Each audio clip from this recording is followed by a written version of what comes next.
You've decided you need external funding for your business. You've decided your business is so valuable that it needs to grow fast now and that you can justify a return on investment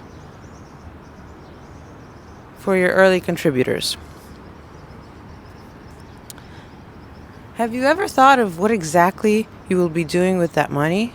In this video, we're going to cover what exactly runway is and how much runway should you be aiming for, the most common falling outs between founders and investors, and how to extract the maximum capital efficiency from your investors, from your investments, and some basic financial planning.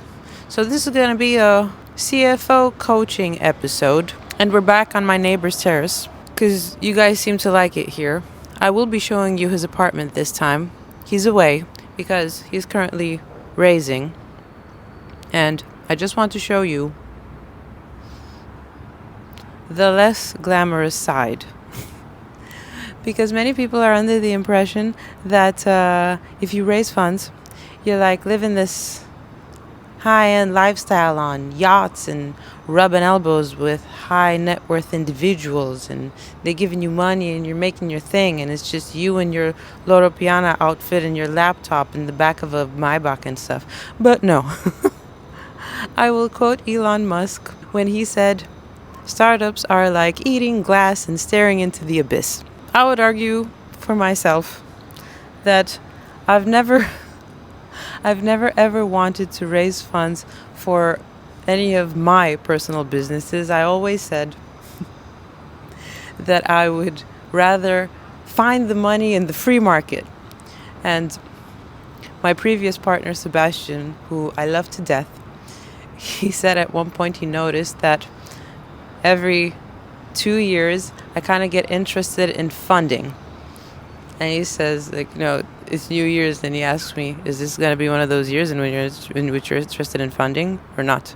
And it was usually the even number years. Like last time I was interested was 2024. And for me, because I'm lazy, I did not want to deal with all the reporting for like government grants and stuff like that. I would always figure that my time would be more useful in like working in the business.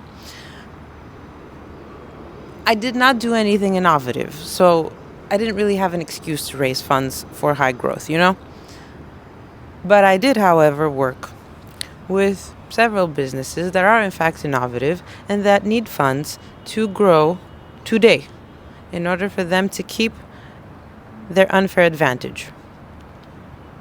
And now I guess it's time to introduce myself. Hello, my name is Serena. I'm a business growth strategist, and I help business owners exit. Total exits from their business, partial exits when they really don't want to deal with the majority stake anymore, or selling equity for funding operations. Basically, I told a guy last week, because I had to say it really fast, I turn equity into liquidity for the people that I work for. It involves some proper business management, because you need to protect the upside of the investors, and you need to not make promises that you can't keep. Because yes, when you really, really need funding, you promise some things that you're not supposed to be promising. Some people promise a third of their business to several people, ending up with nothing, and those people becoming unwilling co-founders. Because yes, I understand that there are some founders out there that are not interested in the money, in the capital gains, but they really want to build a business. However, that's not a proper way to build a business, and that's not a proper value proposition towards investors. Anyway,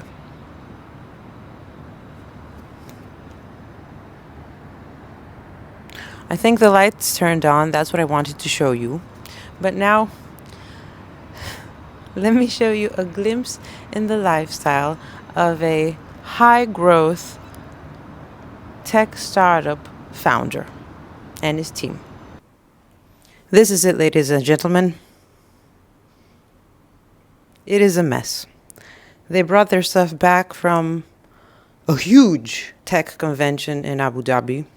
They haven't slept They've overeaten because you always have to go to lunch and dinner and stuff with your investors. There's the 3D printer over there. There's some mannequins over there. There's some pre-workout on the counter. But I'm here to borrow their whiteboard because today, for you, we're gonna do a whiteboard video. Let's fucking go. My studio light as well, because I lended my studio light for them to have some lovely evening images with astronaut Jeanette, a woman who spent 235 days in space on the ISS and also has spent 17 years in astronaut training. Because I need to tell you this, astronaut training is the most difficult type of training that a human can undergo, because you have to be a scientist, an engineer, a leader, a manager. You have to know how to execute. You have to know how to delegate. You have to have situational awareness, just like a fighter pilot. And you need to be in peak physical form. I don't think I can be an astronaut yet. Maybe if I train for another 10 years brutally, and maybe if I learn how to delegate better. Anyway, let's go back to my house.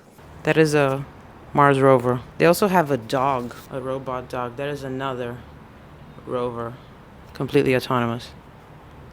And these are some motherfuckers that were wearing proper spacesuits, just so you know. And there's the 3D printer in case anybody needs anything. So yes. This tech startup scene is really not glamorous. The more innovative it is, the more fucked up your lifestyle gets. Now let's go.